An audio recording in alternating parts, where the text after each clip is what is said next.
In a quiet little town where life moved slowly and the days felt gentle,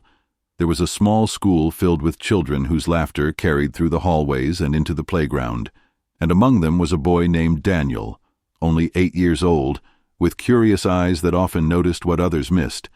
and though his family was not rich, they lived with warmth, kindness, and the value of sharing instilled deeply in him by his mother, who always said, "Even when you don't have much, you still have enough to share," words that echoed in his heart every morning as he packed his simple lunch of a sandwich, an apple, and a small cookie wrapped in paper.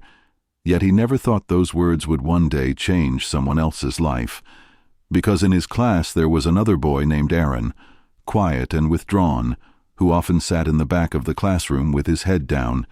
and while others played, he would linger alone, his clothes slightly worn, his shoes a little too big, and his eyes carrying the kind of sadness a child should never know. And Daniel, with his small but observant heart, began to notice that Aaron never opened a lunchbox at recess, never unwrapped a sandwich, never held an apple in his hands, but instead sat quietly watching the others eat, pretending not to care, yet hiding the hunger that tightened his stomach, and Daniel felt a pull inside him, the kind of empathy children feel so purely before the world teaches them to look away. So one day, as the lunch bell rang and everyone gathered to eat, Daniel opened his lunchbox, looked at his sandwich,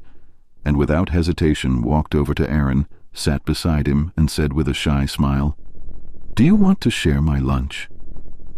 And at first Aaron looked confused, his eyes widening as if someone had spoken to him in a language he'd forgotten, because kindness had become a stranger in his young life. But Daniel nudged the sandwich toward him, broke it into 2 halves, and placed one into Aaron's hands. And slowly Aaron took a bite, his small hands trembling, and for the first time in weeks he tasted the comfort of food given with love. And as they sat together under the old oak tree in the schoolyard, something shifted, because it wasn't just about the food. It was about being seen, about being noticed, about being treated as if he mattered, and Aaron's eyes filled with tears he quickly wiped away, embarrassed. But Daniel just smiled as if it were the most natural thing in the world,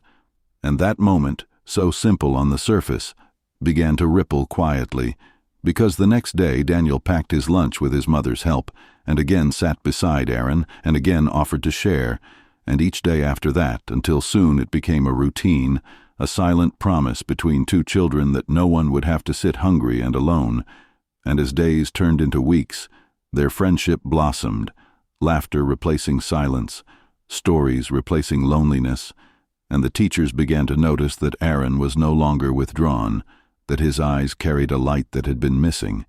And though no one knew the full story, everyone could see that something small but powerful was changing. And one afternoon, Daniel's mother found out what he had been doing when she noticed his lunch always coming back half-eaten. And at first she worried, but when he explained softly, "I'm sharing with Aaron because he doesn't have lunch," her eyes filled with tears of pride, and she hugged him tightly, whispering, "That's the kind of heart that makes the world better." And from then on, she began packing extra food each morning, enough for both boys, wrapping it with care so Daniel could continue his quiet mission. And though Aaron never said much about his life at home, Daniel understood enough, that his family was struggling, that sometimes they went to bed without dinner, that sometimes his parents had to choose between paying rent and buying groceries, and Daniel never asked questions that would make his friend uncomfortable. He simply showed up every day with a piece of kindness that didn't ask for anything in return, and slowly, that kindness became Aaron's anchor, giving him the strength to believe in friendship, in people, in himself.